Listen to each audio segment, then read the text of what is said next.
Hi hello నమస్తే welcome to social post. నేను మీ anchor పప్పు. ఈ రోజు మనతోని స్పెషల్ గెస్ట్ ఉన్నారండి. ఆ గెస్ట్ ఎవరో కాదు, ప్రముఖ పామ్ మినిస్టర్ ఎంవి రమణ గారు మనతోని ఉన్నారు. అండ్ రేఖలు చేతిరేఖలు అంటే అందరికి చూపెట్టుకొని మన భవిష్యత్ ఎలా ఉంది, మన ఫ్యూచర్లో ఏం చేయబోతున్నాము, పాస్ట్ ఎందుకు ఇలా జరిగింది అని కనుక్కుంటుంటారు. అలాంటి విషయాలే కొన్ని ఇప్పుడు సార్ని అడిగి తెలుసుకోవడానికి ప్రయత్నిద్దాం. నమస్తే సార్, నమస్తే అండి. ఎలా ఉన్నారు? బాగున్నానండి. అందరి గురించి లైఫ్ గురించి చెప్పేసి మీరు ఆనందంగా ఉంటారు అందరికి. మీలాంటి వాళ్ళు ఉండడం బట్టే తప్పులు చేయకుండా అంటే ఎలాంటి మనం జాగ్రత్తలు తీసుకోవాలో తెలుస్తుంటది. Service to the people is service to the god అండి. యెస్. కానీ చాలా వరకు మనము అందరూ ఇక్కడ లోకల్‌లోనే ఉంటుంటారు. చాలా వరకు మనం విదేశీ ఆ! ప్రయాణాలు చేయాలనుకుంటుంటారు. కానీ అది చేయలేకపోతాం. అలాంటి విదేశీ ప్రయాణాలు చేయడానికి కూడా రేఖలుంటాయా సార్ మన హస్తంలో? ఉంటాయి. చాలా మందికేంటంటే, భారతదేశంలో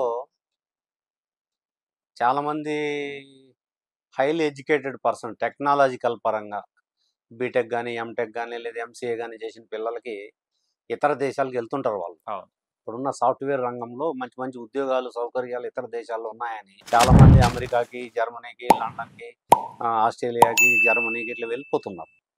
చాలామంది మైగ్రేషన్ అయిపోతున్నారనమాట. ఇండియా నుంచి మేధావుల వలస అంటాం. అది ఇండియాలోనే ఎంకరేజ్ చేసి, ఇండియాలోనే అటువంటి వసతులు కల్పిస్తే ఇటువంటి పరిస్థితి రాకపోయేది. అందుకని ఫస్ట్ కేటగిరీలో ఉన్నటువంటి హైయెస్ట్ ఇంటెలెక్చువల్ బాయ్స్ అందరూ కూడా ఇతర దేశాలకు వెళ్ళిపోతున్నారు. దాన్నే మనం విదేశీయానము, విదేశ ప్రయాణాలు అంటాం. హ్మ్. అది చేతులు కూడా తెలుస్తాయి. ఓహ్! అవి హస్త సాముద్రిక శాస్త్రంలో ఎలా తెలుసుకోవచ్చు అవును. అనే దాన్ని బట్టి ఇక్కడ ఈ పటం చూడండి. దాంట్లో ముఖ్యమైన కొన్ని పాయింట్లు చెప్తాను నేను. ఓకే. ఇక్కడ బ్రేస్లెట్ లైన్స్, కంకణ రేఖలు అంటాం. హ్మ్. అవి 3 గాని 4 గాని ఉండాలి. ఓకే. ఇక్కడ ఇక్కడ ఆహా! త్రికోణం ఉండాలి. ఓకే. ఈ ప్లేస్‌లో త్రికోణం ఉండాలి. ఈ త్రికోణము పెద్దగా ఉండొచ్చు, చిన్నగా ఉండొచ్చు. హ్మ్. ఇక్కడ కుజరేఖ అని ఉంటుంది. ఈ కుజరేఖ నేను పెద్దగా గీశాను. అది పొట్టిగా ఉండొచ్చు, పొడుగ్గా కూడా ఉండొచ్చు. ప్రధాన రేఖలన్నీ పొడుగ్గా ఉండాలి. హ్మ్. శిరోరేఖ అంటాం. ఇది ఓకే. హెడ్ లైన్ అంటాం. ఇది చంద్రస్థానానికి రావాలి.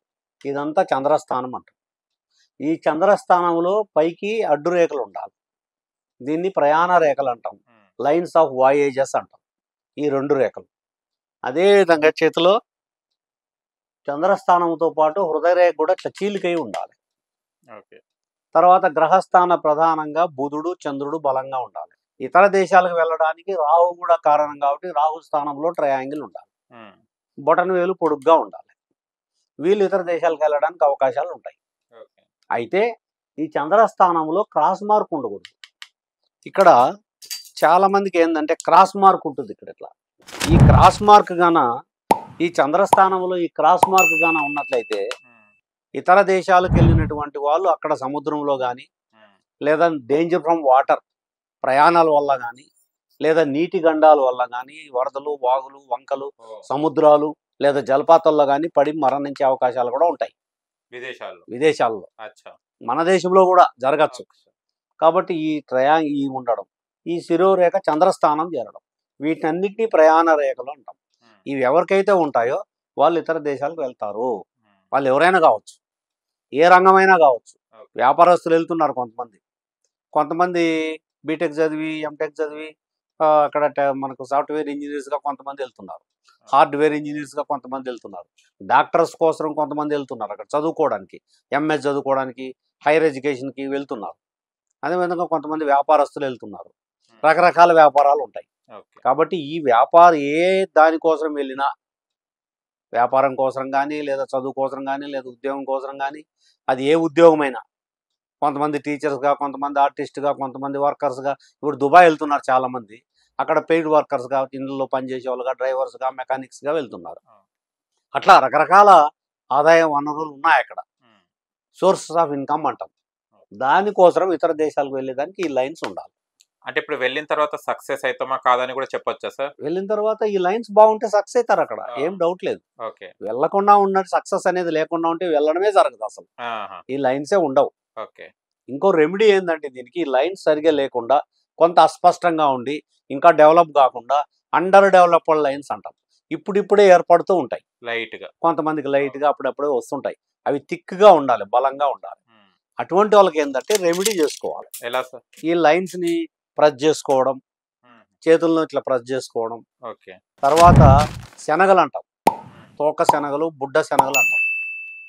ఇవి మార్కెట్లో దొరుకుతాయి. అవి 1 కిలోనో 2 కిలోలో తెచ్చుకోవాలి.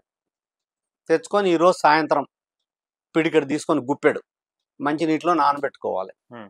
పొద్దున్నే బాగా నానిపోయిన తర్వాత అవి బుడ్డగా లావుగా తయారవుతాయి. నీళ్ళన్నీ ఉంచేసి వాటిని బ్రేక్ చేయాలి. Break it into small pieces, చిన్న చిన్న ముక్కలుగా కొట్టేయాలి. వాటిని పావురాలు పొద్దున పూట నిద్ర లేస్తానే పావురాలకి వేయాలి. ఎవరైతే వెళ్ళాలనుకుంటున్నారో వాళ్ళు చేయాలి ఈ పని. ఓన్లీ విదేశాలకు పావురాలకి ఫీడ్ ద బర్డ్స్ అంటాం. పావురాలు కానీ, పక్షులు కానీ, నెమలు కానీ, కాకులు కానీ, గద్దలు కానీ, పక్షులకి, జంతువులకు కాదు, పక్షులకి ఫీడ్ చేయాలి. 43 రోజులు ఫీడ్ చేయాలి. తప్పనిసరిగా ఇతర దేశాలకు వెళ్తారు. టైమింగ్ చాలా మంది వెళ్ళారు. టైమింగ్ ఏమైనా ఉంటుందా సార్? టైమింగ్ ఏంటంటే ఇక్కడ ఏజ్ ప్రామిస్టీలో ఒక లోపం ఏంటంటే ఏజ్ చెప్పలేము. పలానా ఏజ్లో వెళ్తావు, పలానా డేట్లో వెళ్తావు, పలానా సమయానికి అక్కడ వెళ్తావు అని చెప్పలేము. ఆస్ట్రాలజీలో క్యాలిక్యులేట్ చేసి డేట్లు చెప్పచ్చు. నిష్ణాతులైనటువంటి ఆస్ట్రాలజర్స్ మ్యాథమెటికల్ క్యాలిక్యులేషన్ చేసేసి డేట్లు సెకండ్లతో పాటు ఇతర దేశాలకు ఎప్పుడు వెళ్తారో చెప్పగలిగే వాళ్ళు భారతదేశంలో వేళ్ల పైన లెక్కించవచ్చు. తక్కువ మంది ఉన్నారు, చెప్పచ్చు. కాబట్టి అలా చెప్పేవాళ్ళు కూడా ఉన్నారు. పామిస్ట్రీలో not possible to disclose the date of journey. పలానా డేట్లో నువ్వు వెళ్తావు అని మాత్రం చెప్పలేము. వెళ్ళేది మాత్రం గ్యారంటీ. ఎవరి చేతిలో పొడవైనటువంటి మార్స్ రేఖ, కుజరేఖ ఉంటుందో వాళ్ళు కూడా ఇతర దేశాలకు వెళ్తారు. చంద్రస్థానానికి వెళ్ళిన శిరోరేఖ, ఈ శిరోరేఖ ఇక్కడ బయలుదేరి చంద్రస్థానానికి వెళ్తుంది. ఈ శిరోరేఖ ఇక్కడ రెండుగా చీలుతున్నది. రెండుగా ఎప్పుడైతే శిరోరేఖ చీలుతుందో వాళ్ళు చాలా ఇంటెలిజెంట్స్. ప్రతిదీ రెండుగా ఆలోచిస్తారు. డ్యూయల్ నేచర్ ఉంటుంది వాళ్ళకి. వాళ్ళు ఎప్పుడైతే ఈ ప్యారలల్గా రైలు పట్టా మాదిరి దీని మధ్య ఉంటుందో వాళ్ళు సాఫ్ట్వేర్లో కానీ, లేదా ఆటోమొబైల్ రంగంలో కానీ, స్పోర్ట్స్లో కానీ రాణిస్తారు. లేదా సర్జన్స్గా కూడా రాణిస్తారు, డాక్టర్స్గా కూడా రాణిస్తారు. కాబట్టి ఈ వ్యక్తి ఈ మధ్యలో ఉన్నటువంటి భాగం, దాన్ని మనం కుజ వలయము అంటాం, ప్లెయిన్ ఆఫ్ మార్స్ అంటాం. ఇది గాన రైలు పట్టా మాదిరి మధ్యలో ఉండి ఒక లైన్ ఇట్లా వెళ్ళినట్లయితే వారు ఇతర దేశాలకు వెళ్ళే అవకాశాలు కూడా ఉంటాయి. కుజస్థానము బలంగా ఉంటే ఈ రైలు పట్టా మాదిరి ఉండి శిరోరేఖ ఒక రేఖ చంద్రస్థానంగా వెళ్ళినట్లయితే వాళ్ళు సర్జన్ కోసం, అంటే పెద్ద పెద్ద ఆపరేషన్లలో ఎక్స్పర్ట్ కావడం కోసం ఫర్దర్ స్టడీస్కి ఇతర దేశాలకు వెళ్ళడం జరుగుతుంది. అక్కడ చదువుకొని వస్తారు. వాళ్ళు ఫేమస్ సర్జన్స్ అవుతారు. సర్జన్ కావాలంటే కుజస్థానం బాగుండాలి, కుజుడు బలంగా ఉండాలి. వ్యాపారం జరగాలి కాబట్టి బుధుడు బలంగా ఉండాలి. ప్రసిద్ధి చెందాలి కాబట్టి శుక్రుడు బలంగా ఉండాలి. కాబట్టి శుక్రుడు, కుజుడు, బుధుడు బలంగా ఉంటే వాళ్ళు డాక్టర్స్గా కానీ, ఇంజనీర్స్గా కానీ, సాఫ్ట్వేర్ రంగంలో కానీ రాణిస్తారు. దాంతోపాటు రాహు కూడా బలంగా ఉండాలి. విదేశీయానాలు ఇచ్చేవాడు రాహు కాబట్టి. ఇప్పుడు ఈ విదేశీ ప్రయాణం చేసిన తర్వాత అక్కడ విదేశీ వాళ్ళని పెళ్లి చేసుకుంటారా లేదా అని కూడా తెలుసుకోగలుగుతామా సార్ దాని ద్వారా? అది చెప్పలేం, కానీ లవ్ మ్యారేజా లేదా చెప్పచ్చు. అదే ఆ వ్యక్తి అతను అక్కడికి వెళ్ళి పెళ్లి చేసుకుంటున్నాడంటే అది ఇంటర్ కాస్ట్ మ్యారేజెస్ లెక్క. సేమ్ మన క్యాస్ట్లోనే పెళ్లి చేసుకున్నట్లయితే మామూలుగా అరేంజ్డ్ మ్యారేజెస్ అని ఎక్కువగా జరుగుతుంటాయి. ఇతర క్యాస్ట్లో పెళ్లి చేసుకుంటున్నాడంటే అది లవ్ మ్యారేజ్ కానీ, లవ్ కమ్ అరేంజ్డ్ మ్యారేజ్ కానీ అవుతుంది.